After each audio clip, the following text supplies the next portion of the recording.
A talented young player. Is he a guy that could have gone back and dominated in college? Yes. But, you know, when you look at what even a guy like Keegan Murray, you know, averaged 7 points a game year before last, and last year he comes in and averages 24. You're going to see a jump. It's going to take Branham a little while, especially physically. He's not NBA ready today, but he's going to be NBA ready pretty darn soon. He's really, really talented in a league where wings that can shoot it and drive it and finish and defend are in high demand. He fits the suit. Absolutely. Well, on the clock now are the Denver Nuggets, and they had a little bit of an interesting year, Kendrick, because Nikola Jokic, I mean, put this team on his back without Michael Porter Jr., who was coming back from injury, without Jamal Murray, who was also experiencing injury. We saw him become the MVP of the league for the second time. How do you see them faring next season, assuming that they get healthy? You know what? They're going to be one of the best teams in the Western Conference. Just remember, you know, when Jokic and Murray are at their best, and Murray tends to turn it on when it matters the most. I call him a postseason player.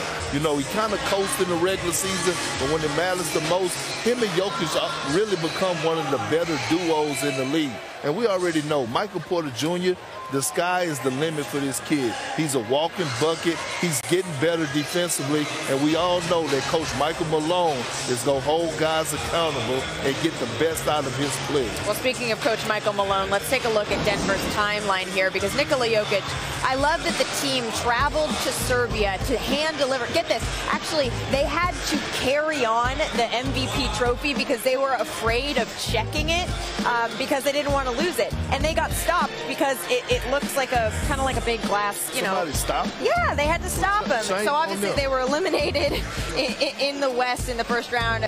We mentioned Jamal Murray, Michael Porter Jr., they missed the season. Yeah, they had to stop him. You can't have a big glass ball going through TSA. They put it in the PR guy's bag because they're okay with stopping him. I'm pretty sure TSA workers know about the game of basketball and know what they were trying to surprise Nikola Jokic, you know. But they should have put it up there with the power. So who are we looking at? We have best fit, we have best available. What do you think, Jay? Well, the next on the list is Ty Washington of Kentucky, another Buckeye, E.J. Liddell of Ohio State. We mentioned Jaden Hardy, Kennedy Chandler, Marjon Beauchamp from the G League Ignite, and then Blake Wesley of Notre Dame. Absolutely. Well, the pick is in. Let's see who is headed to join the two-time MVP in the Mile High City. We have a trade to announce. The New York Knicks trade the draft rights to Ousmane Dieng, the 11th pick, to the Oklahoma City Thunder for 3 conditional first-round picks.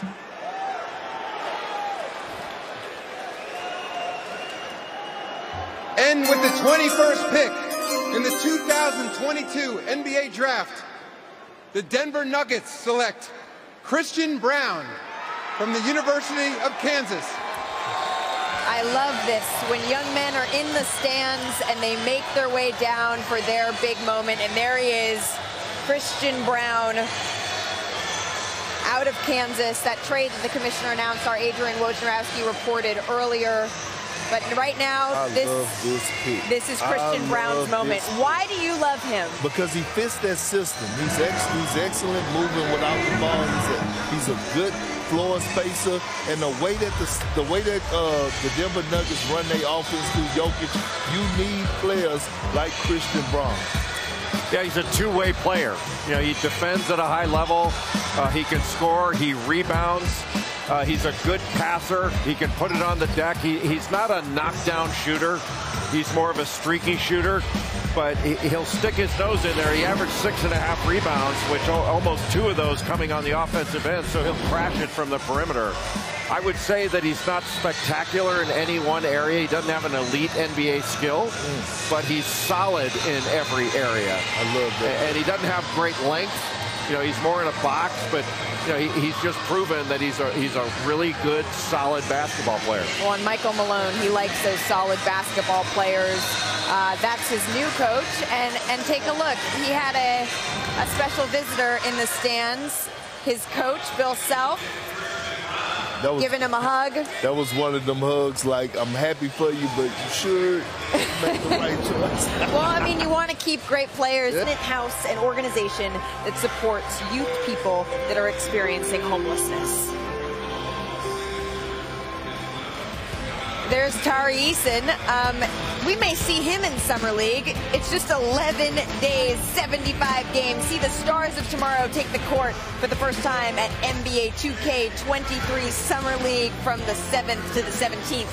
We're going to be there, Perk, with NBA Today. Jay Billis, you're welcome to join us. Tickets and experiences on sale now at NBAevents.com. I'll be playing golf.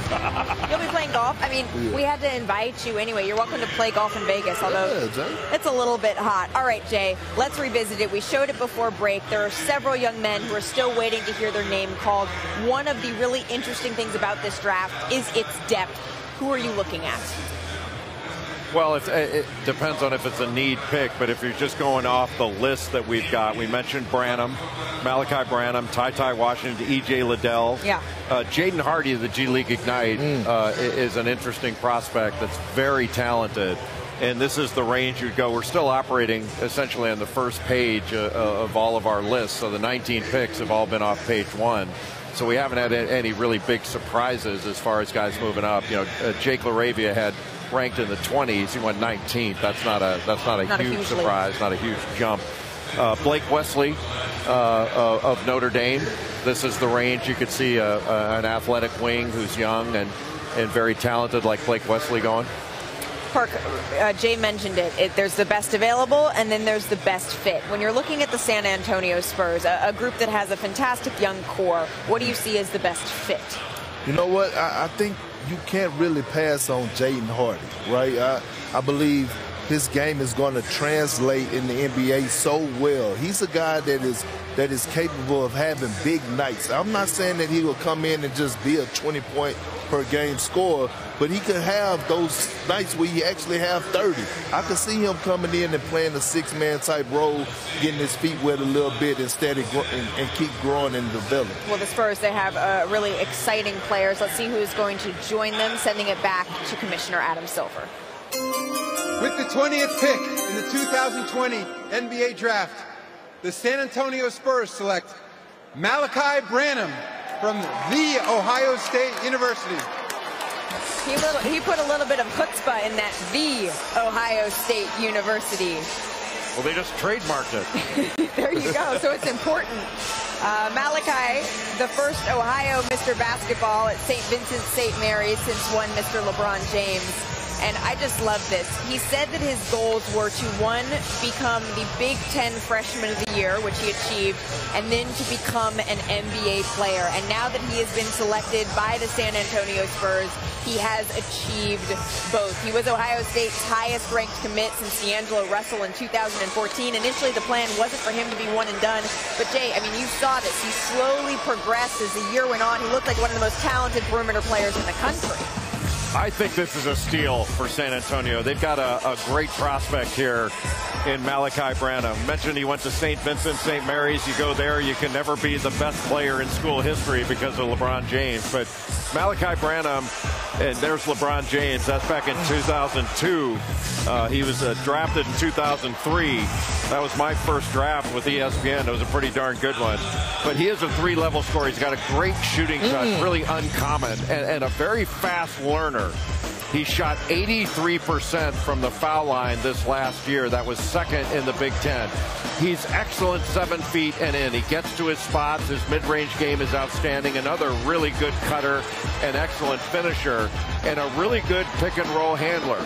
As a defender, he's athletic. He can stay in front. He doesn't get a lot of steals, but he stays in front. And once he got 35 against Nebraska, you knew he was on his way. In his last 11 games, he averaged over 19 points per game, shot 57% from the field. So made a huge jump late in the season, which you don't often see with young players that may run out of gas as freshmen.